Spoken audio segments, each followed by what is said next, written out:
এটি সত্য, পুলিশের কাছ থেকে আমরা কোনো ফর্মাল অনুমতি পাইনি, এটি সত্য। কিন্তু বাংলাদেশের প্রত্যেকটি পার্টি তার অফিসের সামনে মিটিং করে এবং তারা আমার জানা মতে এ ধরনের কোনো ফর্মাল অনুমতি নেয় না, এবং আমরা অবহিত করেছিলাম লিখিতভাবে।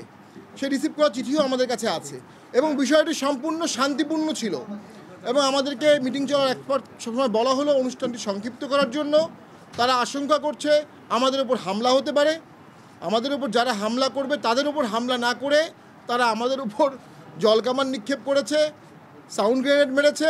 সম্পূর্ণ শান্তিপূর্ণ একটি প্রোগ্রামে পুলিশের এই অতিরিক্ত শক্তি প্রয়োগ, এখানে অসংখ্য মানুষ ছিল, স্ট্যাম্পিড হতে পারত, পদদলিত হতে পারত। এবং এক্ষেত্রে আমি মনে করি পুলিশ সম্পূর্ণ দায়িত্বজ্ঞানহীন একটি আচরণ করেছে, এটি অনাকাঙ্ক্ষিত। আমরা সবসময়ই আইনশৃঙ্খলা বাহিনীকে সর্বদাই সহযোগিতা করেছি, এখনও করছি, সামনেও করব।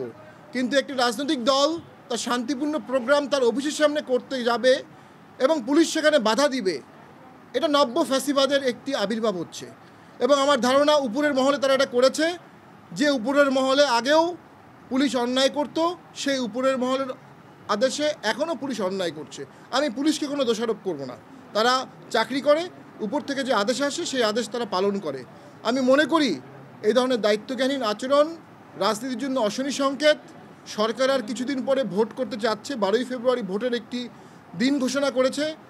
আমরা তো মনে করি যে দেশে আজকের দিনে যে ঘটনা ঘটলো এর মানে সরকার বা কেউ ভোটে সদিচ্ছা আছে এমনটি আমার মনে হচ্ছে না। এই পরিবেশে দেশে ভোট হবে এমনটি আমার মনে হচ্ছে না।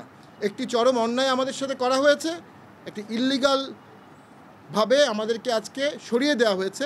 ওখানে চেয়ারম্যান ছিলেন, তার স্ত্রী ছিলেন, আমরা ছিলাম, সকল সিনিয়র নেতৃবৃন্দ ছিল। আমরা এর তীব্র প্রতিবাদ জানাই, সুষ্ঠু তদন্ত জানাই এবং দোষী ব্যক্তিদের বিরুদ্ধে শাস্তির দাবি জানাই। এবং পুলিশ অসংখ্য চেয়ার ভেঙেছে, আমরা দেখেছি ভিডিওতে। চেয়ারের তো কোনো দোষ নেই, এই চেয়ারের তো কোনো আইন থাকতে পারে না। তো কিসের আক্রোশে পুলিশ এটি করলো আমরা জানি না। তো আমরা পুরো ব্যাপারটার মধ্যে গভীর ষড়যন্ত্র দেখতে পাচ্ছি। জাতীয় পার্টি দিন দিন জনপ্রিয় হচ্ছে, জাতীয় পার্টি দিন দিন সঠিক রাজনীতি করছে এবং জাতীয় পার্টি আস্তে আস্তে সামনের ভোটে অথবা আন্দোলনে একটি বিশাল বড় ফ্যাক্টর হয়ে যাচ্ছে।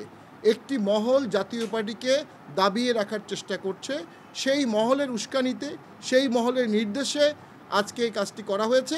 আমরা মনে করি it's a bad day and sad day for democracy. বাংলাদেশে যে ডেমোক্রেসির জন্য হাজার হাজার ছাত্র জনতা জীবন দিয়েছে, আজকে তাদের রক্ত ব্যাহত হলো, আজকে তাদের রক্ত ব্যর্থ হলো, কারণ একটি গণতান্ত্রিক সমাবেশে, শান্তিপূর্ণ সমাবেশে সম্পূর্ণ অগণতান্ত্রিকভাবে শক্তি প্রয়োগ করা হলো।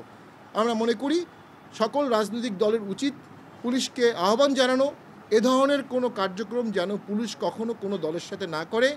রাজনীতি মানেই বহু মত, বহু দল থাকবে, বহু মত থাকবে, সকলে রাজনীতিতে বিচরণ করবে। আপনি যখন একটি দলকে জোর করে দাবিয়ে রাখার চেষ্টা করবেন, এটা অগণতান্ত্রিক, অসাংবিধানিক, আইনের শাসনের পরিপন্থী এবং আমি মনে করি পুলিশের উচিত আমাদের কাছে ক্ষমা চাওয়া।